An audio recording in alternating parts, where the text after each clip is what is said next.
이제 강의를 들어갈 텐데요. 먼저 강의에 본격적으로 들어가기에 앞서서 여러분 전도를 뭐라고 생각하십니까? 따라합시다. 전도는 설득이 아니라 선포입니다. 아멘. 현대 그리스도인들은 왜 전도가 부담스럽냐면 이런 세미나가 사실 좀 네거티브 이펙트를 가져오긴 하는데 이 간단한 복음의 내용을 자꾸 세미나를 하니까 이 기준으로 전도를 해야 될 것 같은 거예요. 그러니까 꼬이는 거예요. 근데 여러분 병상에 계신 분들에게 복음 증거해 보셨습니까? 딱 네 가지입니다. 하나님은 당신을 사랑하십니다. 근데 당신이 죄인이에요. 근데 그 죄 때문에 예수님께서 죽으시고 부활하셨습니다. 믿으실랍니까? 이게 답니다. 이게 복음이에요. 병상에 계신 분한테 앉혀놓고 죄는요, 요한복음 3장 10중절이 말하기를 원죄가 있습니다. 아담과 하와가. 이렇게 안 됩니다, 여러분. 그렇죠? 복음은 심지어 침례 요한도 회개하라, 천국이 가까웠느니라. 그 메시지에 꼬꾸라지는 겁니다. 오늘 새생명 양육학교를 통해 기대하는 바는 뭐냐면 다시 한 번 더 믿는 분들, 이 방 안에 이제 리더들 많이 앉아 계신데 복음에 대해서 다시 한 번 더 감격이 있게 되길 축원하고 내가 믿는 바 복음에 굳건히 설 수 있는 은혜가 있게 되길 축원합니다. 그리고 두 번째는 이 방 안에 이제 셀리더와 목자들은 양육을 할 수 있거든요. 교회에서 이미 권한을 내어드렸고 새생명 양육가정 하루 이틀 하는 게 아닙니다. 그래서 이게 한두 번 하는 게 아니기 때문에 한 번 더 들으시고 우리 셀에, 우리 마을에, 우리 권역에 아직 복음이 분명치 않은 생화인지 조화인지 헷갈리는 분 계시면 이분은 양육시켜야겠다, 그런 감동 올 겁니다. 그러면 그분을 위해서라도, 그죠? 두 번째 기대하는 바는 우리 셀리더와 목자들이 이 교환 가지고 초신자들, 아직 생화인지 조화인지 구분이 안 가는 분들을 생화로 거듭나게 하는 그러한 또 시간이 되길 바라고, 세 번째는 이 방 안에 첫째는 우리 TCC 가족들이 복음의 감격이 다시 회복되면 좋겠고 새생명 양육학교를 통해, 두 번째는 우리 셀리더와 목자들이 다시 한 번 더 그래, 내가 복음 증거할 수 있다, 복음은 선포다, 뭐 내 안에 이게 없으면 이거 그대로 읽으면 되지, 담대함이 부어지게 되길 축원하고 양육의 어떠한 툴들이 제공되길 축원하고, 그리고 세 번째는 우리 식구들뿐만 아니라 이 방 안에 또 온라인을 통해서 보고 계신 분들 중에 아직 복음에 굳건히 서지 못한 분들이 이 메시지 듣고 복음의 반석 위에 굳게 서게 되길 축원합니다. 강의안 보시면 1단계 하나님과 화목하는 길, 1단계 하나님의 계획을 깨달음, 이렇게 돼 있죠. 그래서 우리 인생에는 하나님과 화목하는 길을 발견한 것보다 더 놀라운 일은 없다. 그래서 1단계에서의 키워드는 뭡니까? 따라합시다. 평화와 생명. 아멘. 그래서 하나님의 계획은 평화와 생명이다. 밑에 하나님은 당신을 사랑하시며 당신이 풍성하고 영원한 생명을 얻고 평화를 누리기 원하십니다. 하나님은 당신을 사랑하고 풍성하고 영원한 생명을 얻고 평화를 누리기 원하는데, 그러면 창조의 목적이 뭐냐? 크게 세 가지 되어 있습니다. 첫째, 자녀 삼기 위해. 둘째, 교제하기 위해. 셋째, 예배 받으시기 위해입니다. 첫 번째, 하나님 우리를 창조하신 목적은 우리를 자녀 삼기 위해. 따라합시다. 나는 하나님의 자녀입니다. 믿으십니까? 하나님의 자녀인 거예요. 주님이 우리를 왜 창조하셨나? 주님 우리 자녀 삼기 위해, 사랑하니까요. 사랑 때문에 창조하신 것입니다. 자, 동그라미 1번 보시면 형상과 모양 되어 있습니다. 그렇죠? 형상과 모양. 우리는 하나님의 형상과 모양으로 창조됐습니다. 맞습니까? 형상과 모양. 우리는 하나님의 형상과 모양으로 되어 있다. 그래서 이게 영어로는 이미지고 이건 라이크니스입니다. 형상, 이미지와 라이크니스로 되어 있습니다. 그래서 이 하나님의 형상, 우리가 하나님의 형상으로 창조되었다, 우리는 하나님과 같은 영적 존재다 라는 뜻이고, 모양이다, 이것은 우리가 하나님과 같은 어떤 도덕적 속성을 갖고 있다, 이 말입니다. 그래서 우리는 하나님의 형상으로 지었기 때문에 영적인 존재이기 때문에 하나님과 교제할 수 있고 하나님과 소통할 수가 있습니다. 그리고 우리는 하나님과 같은 모양을 갖고 있습니다. 도덕적 속성을 갖고 있는 것입니다. 하나님의 사랑, 정의, 공의, 질투, 이런 속성들, 그런 것들이 우리에게 내재되어 있습니다. 우리는 하나님의 공의와 도덕적 잣대, 선과 악을 구별할 수 있는 그런 부분들이 있기 때문에 분명히 개가 느끼는, 동물들과 느끼는 것과는 완전히 다른 것입니다. 그래서 이러한 도덕적 속성들이 무너지면 저건 짐승만도 못해라는 이야기가 나온 이유가 바로 그 때문인 거죠. 그래서 우리는 하나님의 형상과 모양으로 지어졌습니다. 다음에 두 번째, 유업을 이을 자입니다. 영광을 나눌 자. 요한복음 17장 말씀에 보면은 주님이 중보기도를 올려드리시는데 당신 안에 있는 영광을 우리에게 나눠주길 원하는 그 기도가 나옵니다. 기억나십니까? 그래서 하나님이 우리를 자녀 삼으시고 뭐 하시길 원하시냐? 바로 유업을 나누기를 원하십니다. 그래서 로마서 8장에는 사도 바울이 뭐라고 했냐면 우리를 그리스도와 공동 상속자로. 그래서 따라합시다. 나는 유산이 있습니다. 아멘입니까? 여러분 다 유산 있으세요. 그것은 바로 하나님 나라입니다. 여러분들은 하나님 나라를 유산으로 받은 자들입니다. 하나님 나라를 유업으로 받을 상속자들입니다. 근데 공동 상속자, 예수님과 함께 받는 것입니다. 이런 부분들을 새신자가 알 리가 없다. 알 리도 없고 기신자인 우리들, 이미 믿는 우리들도 하나님 나라를 상속받는다라는 개념이 무엇일 겁니다, 여러분. 지금도 아마 머리로만 들리시죠? 가슴으로 안 내려오시고 신학적으로만 들리실 겁니다. 하나님 나라를 상속받는다라는 개념 자체가 솔직히 이게 미래의 일이기 때문에 사실 현재적으로도 충분히 해석이 가능합니다. 왜냐하면 하나님의 나라는 이미 임하였고 하지만 아직 오지 않았기 때문에 이미 임한 그 하나님 나라를 상속받은 자로 살아간다는 삶을 풀어내면 풀어낼 수 있습니다. 그렇죠? 자근자근 씹어서 여러분들에게 하나님의 나라를 상속받은 자의 담대함과 이미 하나님의 나라를 상속받고 살아가는 자의 삶에 대해서는 뭐 이 시간뿐만 아니라 길게 시간을 안 빼서라도 분명히 설명할 수 있는 부분입니다. 내가 하나님 나라를 상속받고 유산받았다라는 그 가치와 태도와 신념과 스피릿이 온 사람의 삶과 하나님 나라가 내 삶 가운데 상속으로 유산으로 오지 않았다라고 그렇게 생각하고 믿는 사람들의 신앙생활이 당연히 결이 다를 수밖에 없습니다. 맞습니까? 그래서 그 부분에 대해서 풀면은 충분히 풀 수 있는데 오늘은 그게 포인트가 아니기 때문에 이 부분을 말씀을 드리는 겁니다. 이게 영으로 이해되시게 되길 축원합니다. 하나님 나라를 유업으로 받는 것입니다. 그리고 레위 지파에게는 하나님이 주신 기업이 뭡니까? 여호와십니다. 레위의 기업은 여호와시라. 레위 지파는 하나님의 제사장인데 하나님의 성막을 섬기는 제사장들인데 신약을 살아가는 우리는 왕 같은 제사장들입니다. 우리 제사장이에요. 그 말은 우리가 레위 지파적인 어떠한 부분들이 있습니다. 따라서 우리도 우리의 기업은 여호와 하나님이시다 선포할 수 있는 하나님의 백성이 되어야 하는 것입니다. 그래서 모든 것 다 잃어도 우리 주 예수 안 버려. 왜냐하면 우리 주님이 우리의 기업이 되시기 때문입니다. 그분이 나의 포션이고 그분이 나의 헤리티지고 그 믿음이 저와 여러분 가운데 부어지게 되길 축원합니다. 그 하나님의 창조 목적 속에 들어있는 것입니다. 세 번째 동그라미 3번 하나님의 영광을 나타낼 자. 하나님 우리를 창조하고 자녀 삼은 이에 이제 우리를 통해 하나님의 살아계심이 나타나는 것입니다. 구약 신학자 밀그롬이라고 하는 신학자는 하나님은 거룩이라 그랬습니다. 근데 그 거룩이 radiant, 방사 형태로 나타나는 것이 영광이다 그랬습니다. 하나님은 거룩하신 분인데 하나님만 거룩하십니다. 하나님만 거룩하신데 그 거룩이 radiant, 방사되어 나타나는 것이 바로 영광이다라고 구약의 신학자 밀그롬은 표현하고 있습니다. 따라서 영광을 나타낸다라는 것은 곧 하나님의 살아계심을 드러낸다라는 것입니다. 이 세상 가운데 수많은 불신자들이 있는데 그들로 하여금 하나님의 살아계심을 알게 하는 여러 방편들 중에 하나는 바로 저와 여러분들인 거예요. 믿는 백성을 통해 하나님이 살아계시는 과가 나타난다는 거예요. 그래서 예수님이 말씀하시길 뭐라고 말씀하시길 세 계명을 준다. 너희가 서로 사랑해라. 너희가 서로 사랑하면 이로써 모든 사람이 너희가 내 제자인 줄 알리라. 요한복음 13장 34, 35절에서 말씀하고 계십니다. 서로 사랑하기만 했을 뿐인데 모든 사람이 너희가 내 제자인 줄 알리라. 그렇게 말씀하십니다. 그냥 서로 사랑했습니다. 예수님이 요한복음 13장에서 말씀하신 서로 사랑은 저기 다른 사람을 사랑하는 게 아니고 너희가 서로 사랑하라 그랬습니다. 제자들끼리 서로 사랑하면 모든 사람이 너희가 내 제자인 줄 알 거다. 야, 쟤네들 예수님 제자들이네. 그 말인즉슨 예수님의 존재를 인정하는 거야, 안 인정하는 거예요? 인정하는 거예요. 저 사람들의 삶을 보니, 저 1세기 성도들의 서로 사랑하는 삶을 보니 예수님이 진짜 살아계시긴 한가 보다. 저 사람들의 서로 사랑하는 삶을 보니 저 예수님 제자들 맞네. 예수님 살아계시네. 그 말인즉슨 주님의 영광이 나타난다라는 거예요. 우리가 제대로만 사랑해도 교회를 통해 여호와의 영광이 나타나는 것입니다. 동그라미 3은 복의 근원입니다. 하나님 우리를 자녀 삼으셔서 복의 근원 삼으셨습니다. 아브라함에게 주신 땅 10억의 축복 기억하십니까? 이 땅을 줄 것이고 네 씨가 번성하게 될 것이고 네가 복이 될지라. 우리는 예수 그리스도를 믿는 믿음으로 말미암아 아브라함의 언약이 누구의 언약 됐습니까? 내 언약 됐습니다. 아브라함의 언약이 여러분의 언약 되기를 축원합니다. 그래서 이러한 자녀 삼기 위해 하나님은 우리를 창조하신 것입니다. 창조의 목적 두 번째, 교제하기 위함입니다. 너희를 불러 그의 아들 예수 그리스도 우리 주와 더불어 교제하게 하신 하나님은 미쁘시다. 미쁘시다 뜻은 신실하시다. 아멘. 하나님 신실하셔. 그래서 하나님은 우리를 왜 창조했느냐? 우리와 교제하기 위해. 이고르 사랑하기 위해. 아멘.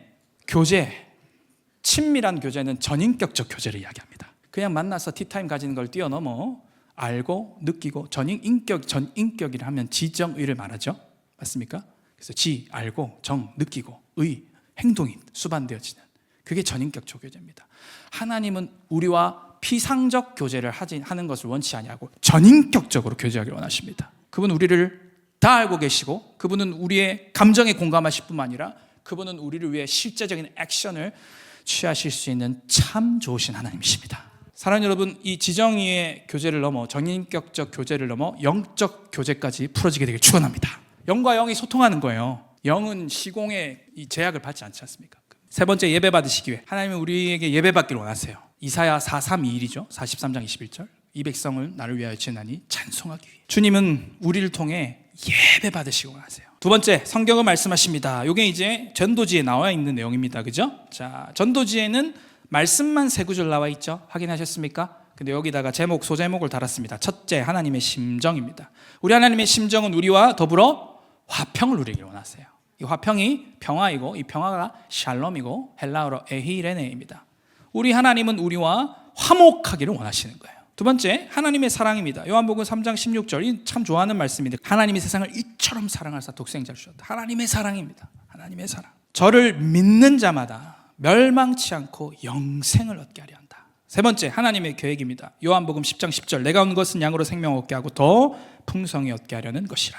하나님의 계획은 우리가 생명을 얻을 때 더 풍성한 abundant life라고 하는 풍성한 삶, 그것이 바로 우리 하나님의 계획입니다. 하나님의 계획에 대해서 삐뚤어지고 왜곡된 시각을 갖고 있는 사람이 계실 수 있죠. 그런 분들에게 이 말씀을 선포하며 하나님은 더 풍성히 얻게 하려는 것이다 라는 그런 선포들을 하게 됩니다. 주님은 그런 계획을 갖고 계신데 네 꼬라지를 봐라가 2단계입니다.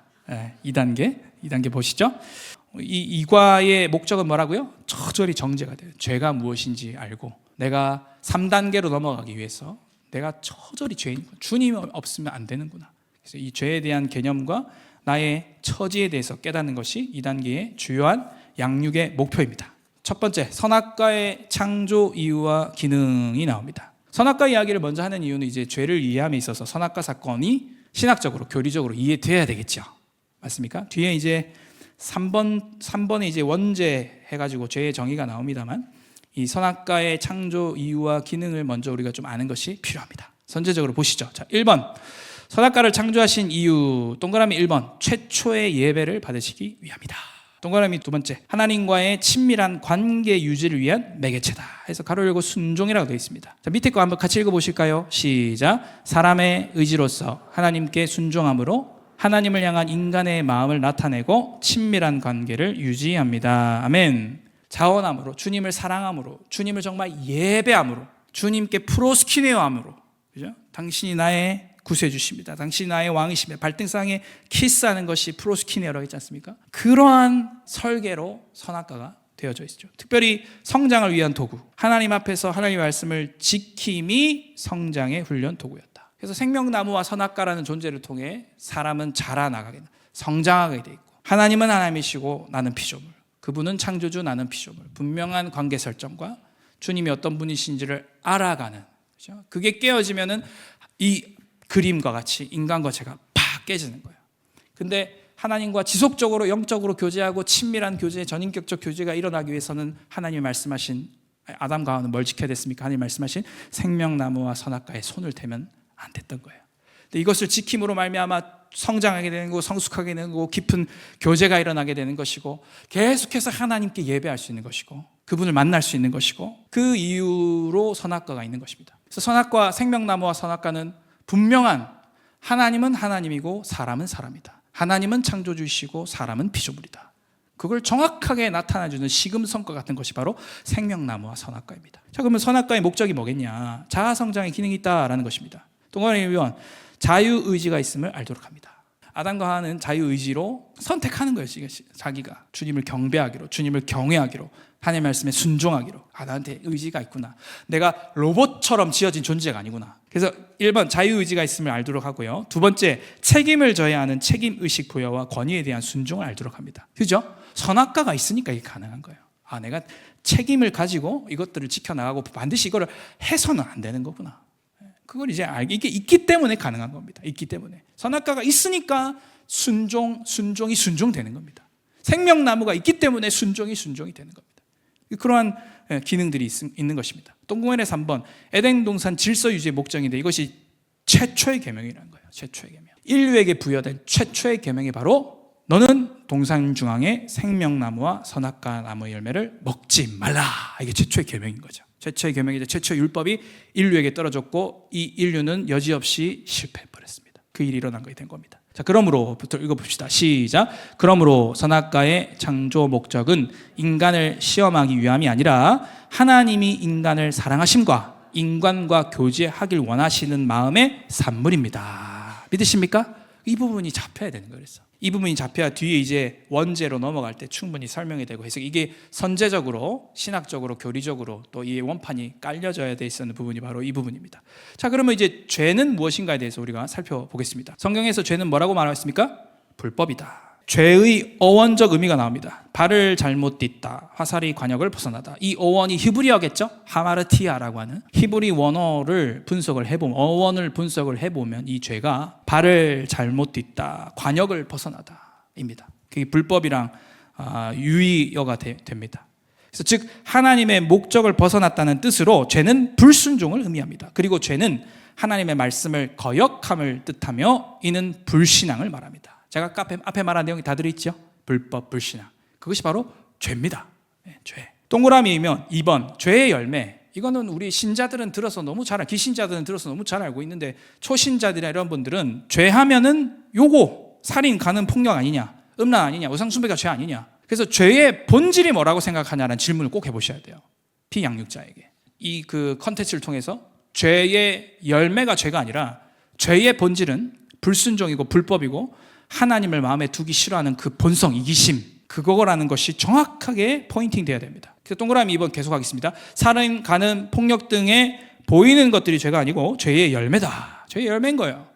그죠? 죄의 뿌리는 뭡니까? 불신앙입니다. 불법입니다. 그 뿌리에서 살인이 나오고 그 뿌리에서 폭력이 나오고 그 뿌리에서 사기가 나오고 그 뿌리에서 수많은 죄의 열매들이 나온다라는 것입니다. 그래서 이러한 것들을 해결하기 위해 아무리 노력을 해도 계속해서 맺어지게 되는, 왜냐하면 근본적인 죄의 문제가 해결되지 않았기 때문에. 그것이 지금 성경이 말씀하고 있습니다. 그래서 근본적인 죄의 상태가 뭐냐? 로마서 1장 28절에 말하는 것처럼 마음에 하나님 두기 싫어하는 거예요. 즉 하나님과 어떤 마음이요? 분리된 마음을 가리키는 겁니다. 그래서 위의 상태는 영적인 사망 상태로 하나님과의 영원한 분리를 의미합니다. 그래서 신약 성경에서는 우리 안에 예수께서 없는 게 죄다, 예수님을 믿지 않는 게 죄다. 요한복음 3장 36절 읽어볼까요? 시작. 아들을 믿는 자에게는 영생이 있고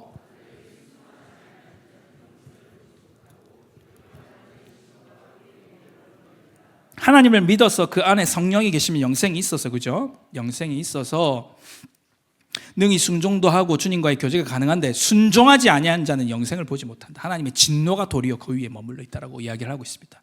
그게 바로 죄입니다. 그래서 죄는 굉장히 가치론적이면서도 존재론적이면서 동시에 어떤 실천적인 측면을 다 가지고 있습니다. 그래서 죄를 단편적으로 보면 단편적으로 볼 수 있는데 복합적으로 보면 충분히 또 다양하게 복합적으로 볼 수 있습니다. 피양육자가 죄에 대해 어떠한 개념과 관념을 갖고 있는지를 좀 이렇게 테리토리를 확장시켜주면 좋습니다. 죄가 이런 거구나. 죄가 그냥 불순종하고 우리의 일상 속에서 일어나는 그러한 죄의 어떠함을 넘어서서 우리의 존재론적이고 굉장히 인간 본연의 뼛속까지 그냥 주 예수 그리스도의 피가 아니면 십자가가 아니면 그냥 죄의 덩어리인 나, 지금도 칭의 상태잖아요. 나의 영혼육이 완전히 예수 그리스도와 같은 영화로운 몸을 입고 변화될 영화의 순간, 글로리피케이션이라고 하는 그 영화의 순간을 기다리고 있는 것이 바로 우리 아닙니까? 그렇다면 우리의 이 나약하고 완전 전적 부패, 전적 타락한 우리의 어떠한 상태들을, 죄의 본질적인 부분들을 건드려주면서 인지하게 하고 그것들을 느끼게 하고 죄가 그런 것이 있는구나 하고 우리 지성의 확장들을 가져온 일들이 바로 이번에서 죄란 무엇인가에서 이루어지게 되는 것입니다. 자, 그 다음에 3번 보십시오. 3페이지. 죄가 이제 정간에 어떻게 그러면은 아담이 범죄한 이 죄가 어떻게 왔는가, 이 부분에 대해서 살펴볼 수 있습니다. 자, 로마서 5장 12절 말씀 한번 읽어보겠습니다. 시작. 그러므로 한 사람으로 말미암아 죄가 세상에 들어오고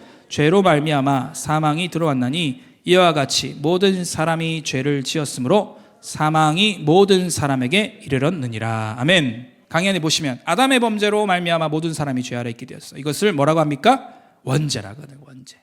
성경에서는 그 죄의 시작을 이제 아담과 하와 선악과를 따먹은 사건으로 보고 있습니다. 그래서 오늘 로마서 5장 12절에서 한 사람으로 말미암아 죄가 세상에 들어왔다, 이제 그 원죄를 말합니다. 그래서 교리적으로, 신학적으로, 성경 신학적으로 이 원죄라는 개념이 반드시 새 신자에게 있어야 됩니다. 그죠? 그래서 이 원죄라는 개념이 잡혀야 됩니다. 죄의 시작. 그러면 의의 시작, 은혜의 시작은 무엇인가?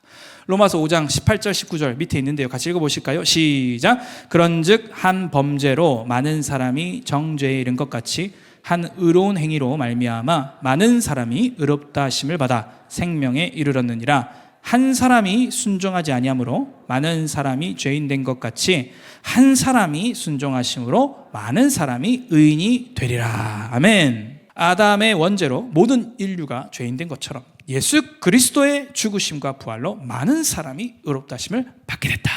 이게 바로 십자가의 은혜입니다. 의롭다 칭을 받았고 내가 의인이다. 그 말은 하나님과 지금 바른 관계가 맺어져 있다는 겁니다. 근데 하나님과 바른 관계를 맺어주기에 반드시 있어야 될 게 뭡니까? 십자가. 그래서 의의 시작은 뭐냐? 바로 예수 그리스도의 죽으심과 부활인 것입니다. 4번, 죄와 하나님과의 관계 보십시다. 예레미야 5장 25절 읽어보실까요? 시작. 너희 허물이 이러한 일들을 물리쳤고 너희 죄가 너희로부터 좋은 것을 막았느니라. 이 죄를 계속 갖고 있으면 어떻게 되냐? 막히는 거예요. 자, 강의 한번 보십시오. 죄와 하나님은 빛과 어둠의 관계로 죄는 하나님과 원수되고 하나님과 분리될 수밖에 없는 벽과 같다. 그래서 죄는 하나님의 역사하심을 막고 제한시키고 하나님의 진노를 불러일으킨다. 이렇게 되어 있습니다. 그래서 이 4번에서 너가 죄를 회개하고 주께로 돌아가지 않으면 계속 분리된 상태. 2단계의 키워드가 뭐라 그랬죠? 분리. 그 부분에 대한 죄와 하나님과의 관계를 이야기를 해야 되는 것입니다. 그러니까 죄가 있으면 도무지 하나님과 관계할 수 없다는 거예요. 이 죄의 문제가 해결되지 않으면 도무지 하나님이 아까 1단계에서 말한 창조의 목적을 도무지 누릴 수가 없다는 것입니다. 근데 하나님은 그걸 주길 원하셔요. 하나님은 그것을 인간에게 베풀어 주길 원하시고 하나님은 그것들을 우리 가운데 허락하시길 원하시는데 죄가 있으면 그게 벽과 같이 돼서 막힌다는 거예요. 근데 그 벽을 깨뜨리는 유일한 길이 십자가로 넘어가는 거예요. 이해되시죠? 그래서 이게 처절하게 죄가 얼마나 우리 삶에 끔찍한, 그래서 온 인류의 수많은 전쟁, 고아, 또 기근과 수많은 그 모든 거의 뿌리가 죄인 거예요. 죄. 그 뿌리에서부터 모든 것들이 다 나온다는 거예요. 그 부분에 대한 이제 해석들이 가능해지는 겁니다. 그래서 5번, 인간의 처지는 뭐냐? 지옥 갈 수밖에 없는 죄인이다. 하나님과 분리된 상태인 겁니다. 예수 그리스도를 받아들이지 아니하면. 그래서 죄는 정말 무서운 게 뭐냐? 분리예요. 분리. 하나님과 분리, 영원한 분리. 그래서 무서운 겁니다. 지옥이 뭐 딴 게 무섭겠습니까? 하나님이 없으니까는 지옥이죠. 하나님의 임재가 없고 하나님이 살아계시지 않으면 아무리 좋은 가정, 아무리 좋은 직장이어도 거기는 지옥이 될 수밖에 없죠. 하나님이 계시면 그곳이 초막이나 궁궐이나 내 주 예수 모신 곳이 그 어디나 하늘나라인 줄 믿으시길 축원합니다. 그리고 밑에 성경은 말합니다. 여기 전도지에 나오는 부분입니다. 모든 사람이 죄를 범하였음에, 그죠? 모든 사람이 죄를 범하였다. 그 말은 이꼬르 모든 사람은 다 불순종, 모든 사람은 다 불법을 행하는 자. 죄를 지어서 죄인이 아니라 죄인이기 때문에 죄를 짓는다고 마틴 루터가 그렇게 이야기했죠. 로마서 6장 23절에서도 죄의 싹은 사망이요 하나님의 인사는 그리스도 예수 우리 주 안에 있는 영생이니라. 죄를 그대로 갖고 살아가면 결국에는 그 끝은 뭡니까? 사망인 거예요. 사망은 뭐예요? 분리예요. 분리. 삐 하고 생물학적 죽음의 사망이 아니에요. 여기서 말하는 사망은 하나님과의 분리가 사망인 것입니다. 그래서 그런 부분들을 쭉 이야기하면서 이단원의 막으로 갈라디아 1장 7절 같이 읽습니다. 시작. 다른 복음은 없나니 다만 어떤 사람들이 너희를 요란케 하여 그리스도의 복음을 변하려 함이라. 다른 복음은 없다. 성경이 분명히 이야기하고 있다. 오히려 다른 어떤 사람들이 너희를 요란하게 하여 그리스도의 복음을 변하게 하려 한다. 그렇게 하면서 이제 죄에 대해서 어떻게 이해했어? 라고 이제 쭉 이제 물어볼 수 있겠죠. 오늘 1, 2과 했는데 1단계, 2단계. 1단계의 키워드는 뭐라고요? 평화와 생명. 결국은 이 평화와 생명으로 가기 위해 이 단계들을 거치는 거지. 그 다음에 2단계의 키워드는 뭡니까? 분리예요. 분리. 이 분리를 가져오는 게 뭐라고요? 죄다. 죄는 뭡니까? 불법이고 불신앙이다. 죄의 열매들과 죄의 본질을 헷갈려서는 안 돼요. 죄의 본질이 분명히 다뤄져야 된다. 원죄를 다루면서 성악가 이야기를 좀 했고 자유의지가 왜 우리 가운데 주어졌는지 이야기를 했습니다. 3, 4단계에서 더 많이 이야기할 의라는 부분, 칭의라는 부분, 이런 부분들, 그런 부분들을 조금 맛배기로 구성되어지는 게 바로 이과입니다. 이런 세미나 하고 나면 들은 게 있어가지고 이대로 증거해야 되지 않을까 하는 그런 부담 떨쳐놓으시고 실전에서 이제 전도를 할 때는 쭉 그냥 읽으시면 됩니다. 전도는 선포인 것입니다. 사랑하는 여러분, 선포의 능력이 있습니다. 그래서 여러분이 믿는 바와 아는 바가 하나 되어서 선포하는 인생을 사십시오. 선포라고 하는 영적 강단, 그게 깔려 있고 거기에 persuade라고 하는 설득, 합리적 대화, 그게 곁들어지면 지경이 넓어지는 거예요. 이해되세요? 하지만 찐은 선포입니다. 성령의 능력으로 선포하는 게 찐입니다.